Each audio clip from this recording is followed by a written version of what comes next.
15 Days Practice for IELTS Listening. Brought to you by Knowledge Island by Bilal.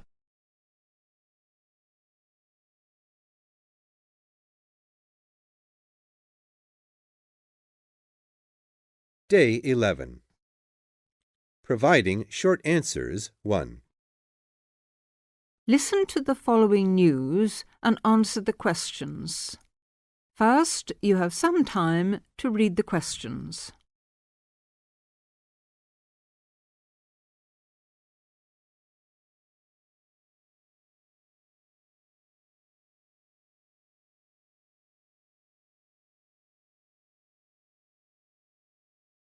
Now listen to the news.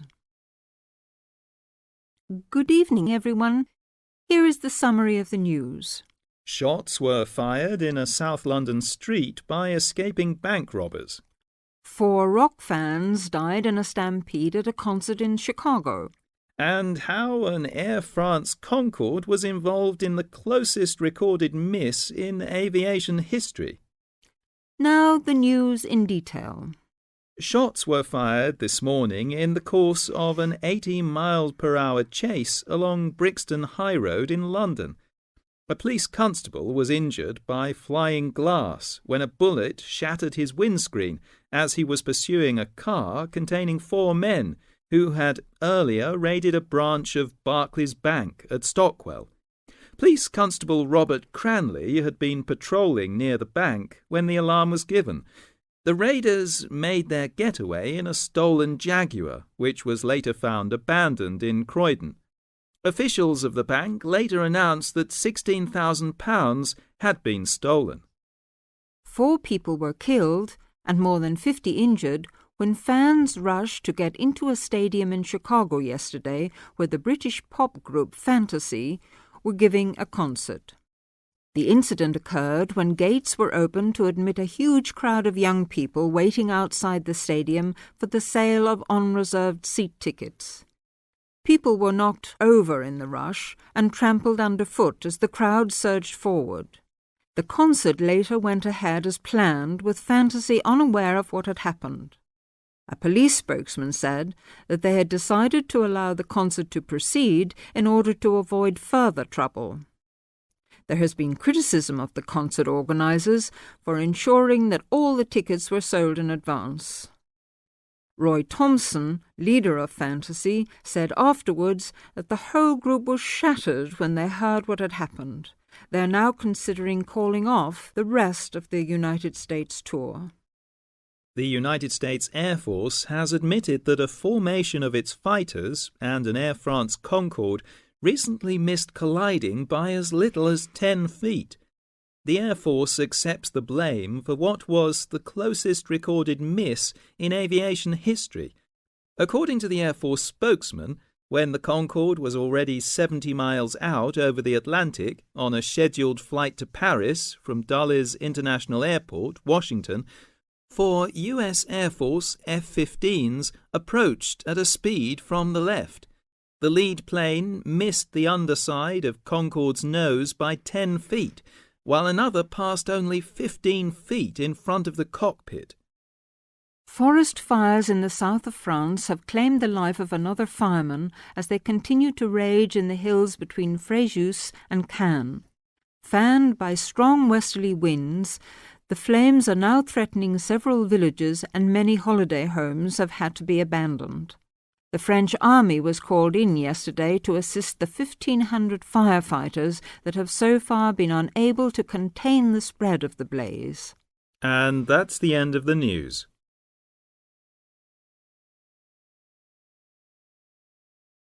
Providing short answers 2. Listen to a phone call between a mother and her daughter and answer questions 1 to 6 with no more than 3 words according to what you hear from the conversation. First, you have some time to read the questions.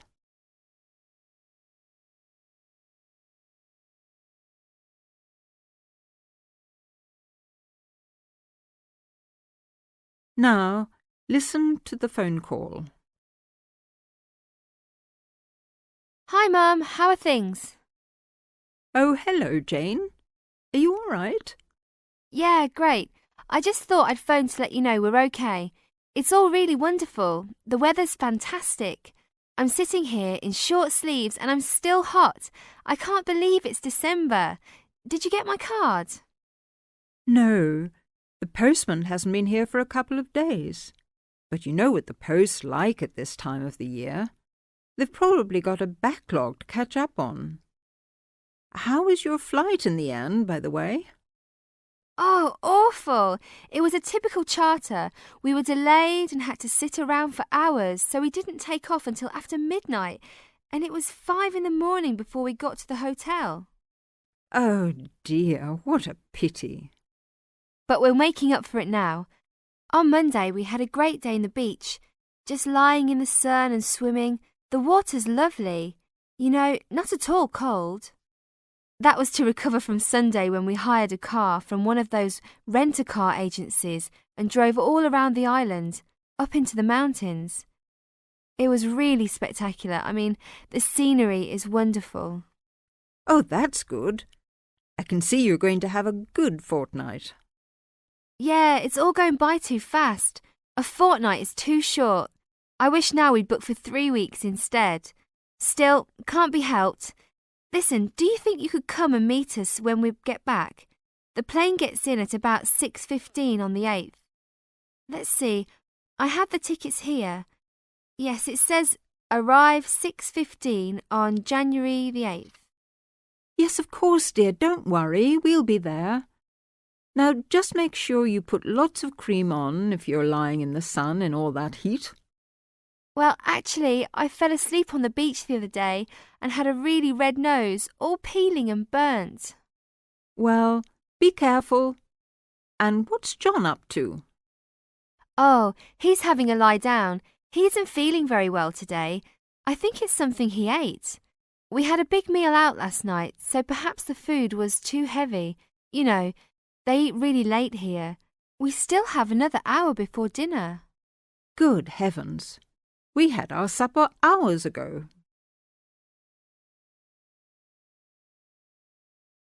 Providing short answers 3. Listen to the following interview and answer the questions with no more than 3 words. First, you have some time to read the questions.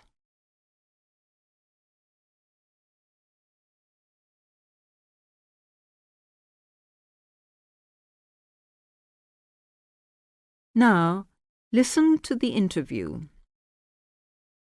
Good afternoon, Mr. Brown. Do sit down. Now, tell me, what made you apply for this job?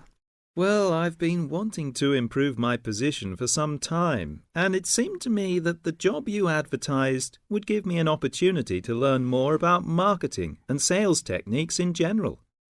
Where are you working at present, Mr. Brown?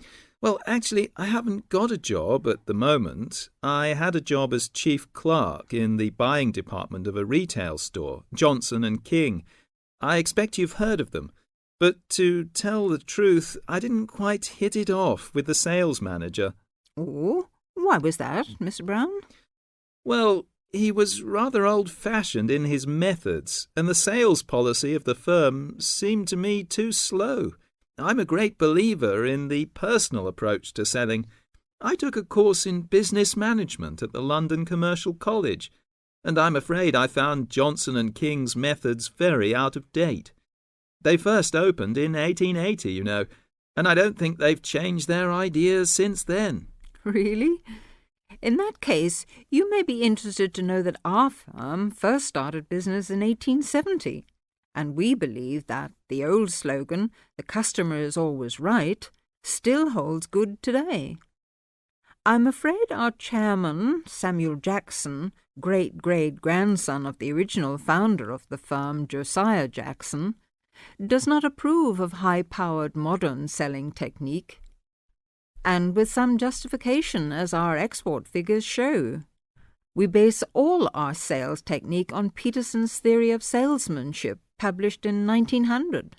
I presume you've read it. Oh, well, actually, no.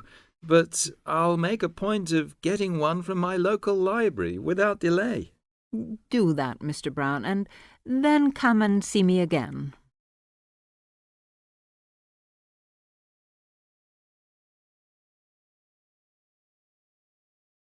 Providing short answers 4.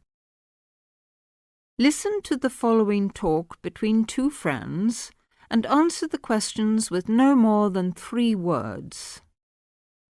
First, you have some time to read the questions.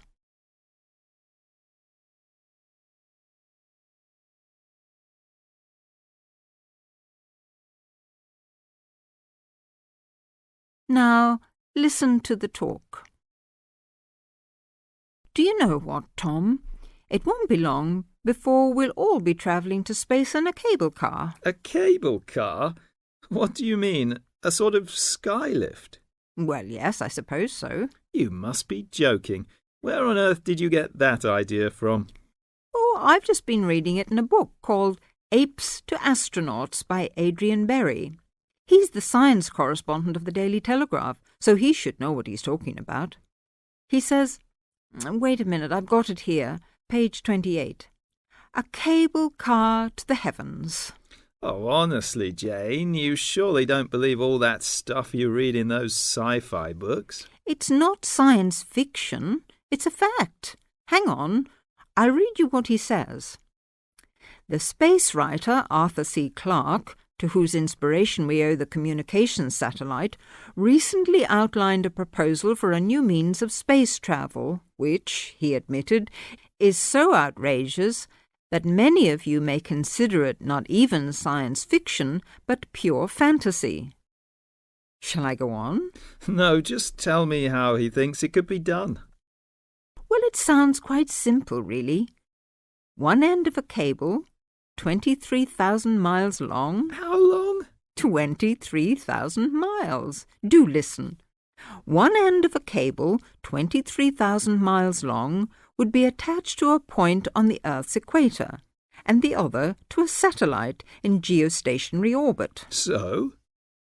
The cable would be absolutely tight between the 2 points, and the elevator would travel up and down, carrying people and freight.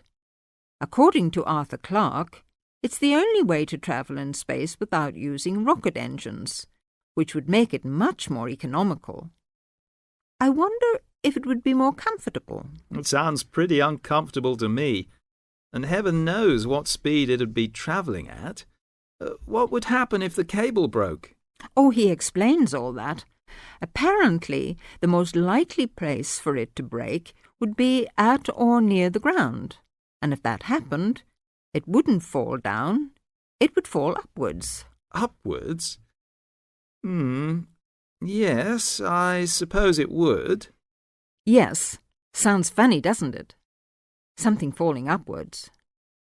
Anyway, it wouldn't matter too much either if the cable broke away from the high end. It'd remain rigid until it could be reattached to the satellite. I don't quite see why. Well, it would be the pull of gravity from above. Anyway, who'd want to be stuck in an elevator attached to a rigid cable thousands of miles up in space? I suppose he doesn't say what would happen if it broke in the middle. Actually, he does. He says it would be dangerous if the break occurred at any altitude up to 15,000 miles because the bit attached to the Earth would... what does he say? Oh, yes. Collapse and wrap itself around the equator like a whiplash. Whiplash? You know, the long bit of cord or leather on a whip. Anyway, even that would only be really catastrophic if the cable was made of steel or some other metal. Metals are much too heavy. The cable would have to be made of some material capable of suspension without snapping. But I thought you said the cable would be 23,000 miles long. I did, but the 3,000-mile breaking length is because of gravity. Well, all I can say is you'll never catch me going to space in a cable car. I'd rather keep my feet on the ground, thank you very much.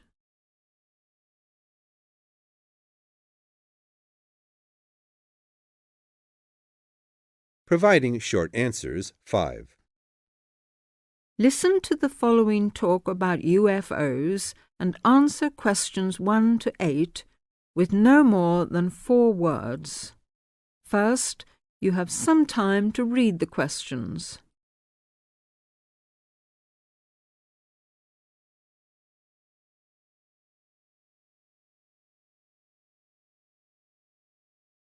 Now, listen to the talk. Do UFOs really exist? This question divides people into 2 sharply opposing camps, the believers and the non-believers. The former is quite convinced that extraterrestrials exist and travel around the universe in flying saucers. The non-believers are sure that the only form of life exists here on Earth, and that any UFO sightings can be scientifically explained as purely terrestrial phenomena. So let's take the believers first and see what evidence they have to support their belief. For many years, there have been reports of strange flying objects, and in 1947, the name of unidentified flying objects, or UFOs, was given to these phenomena. Many of the reports of UFOs have a curious similarity. The objects are generally described as disc or cigar-shaped. In daylight, they appear silvery, often luminous or surrounded by an aura. At night, they have the appearance of bright lights, often yellow-red in color. They are said to travel at high speed and accelerate rapidly, frequently disappearing suddenly. A sound, described as a low hum or swish, has been heard when the UFOs appear, and they sometimes stop and hover or rotate over certain spots, as though observing something. These reports have come from all types of people: policemen, farmers, walkers, aircraft pilots, children, housewives. In fact, no one class can be selected as being particularly susceptible to sightings. Perhaps, though, the most convincing evidence has come from the aircraft pilots, whose visual sightings have been supported by radar tracking. Most radar operators have compared the UFOs on their radar screens to large aircraft, though they have an unexpected manner of simply vanishing, unlike a normal aircraft. Certain photographic evidence of UFOs has also been produced, although many of the prints are unclear or blurred. But the most astonishing reports have been of close encounters with UFOs.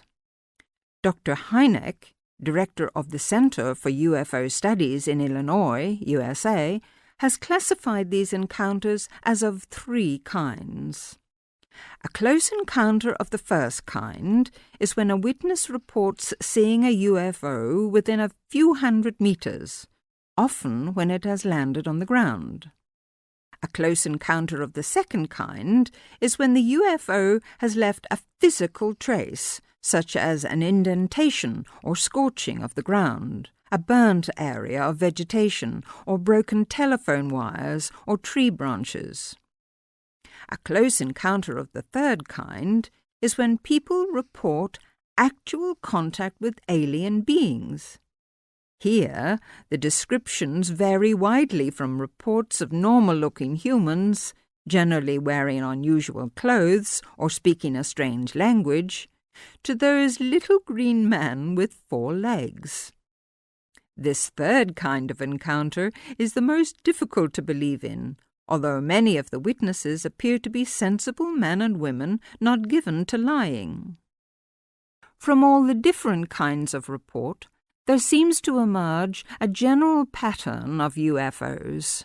There is a high level of agreement on the shape, color, movement, and sound of UFOs, but far less coherence when describing extraterrestrial beings. To the non-believers, they don't exist.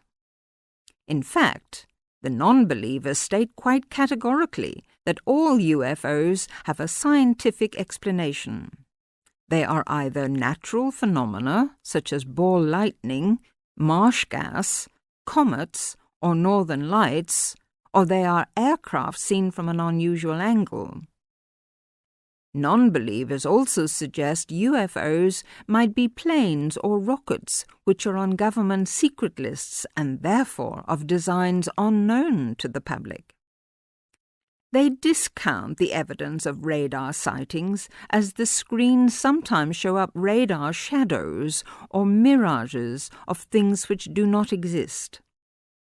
Photographs are dismissed as fakes or as pictures of aircraft taken from unusual angles. Finally, the three types of close encounters are discounted by the non-believers as hoaxes, hallucinations, or people misinterpreting information. The first kind of encounter can be accounted for in the same way as a flying saucer seen in the air, as a natural phenomenon. The second kind of encounter usually has a natural cause, the heat marks resulting from fires caused by lightning or people's carelessness, the telephone wires and branches being blown down by high winds, and the indentations resulting from subsidence of the land. The third kind of encounter is generally disbelieved because no photographic or taped evidence exists. It is also felt that the witnesses may have been suffering from abnormal mental or physical states at the time. So, to sum up, it is very difficult to say whether UFOs definitely exist or not. The evidence for their existence is rather weak, but on the other hand, there are certain strange phenomena which cannot be explained scientifically at the moment. Perhaps we can leave the subject with a quote from Dr. Hynek. Maybe the whole phenomenon is not as mysterious as we think. After all, 100 years ago, we knew nothing about nuclear energy. Maybe our scientific knowledge is just not advanced enough to explain UFOs. In the meantime, reports will continue to pour into the Center for UFO Studies, and spotters all over the world will continue to watch the skies for signs of man from outer space.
Don't forget to comment, like, and share our video.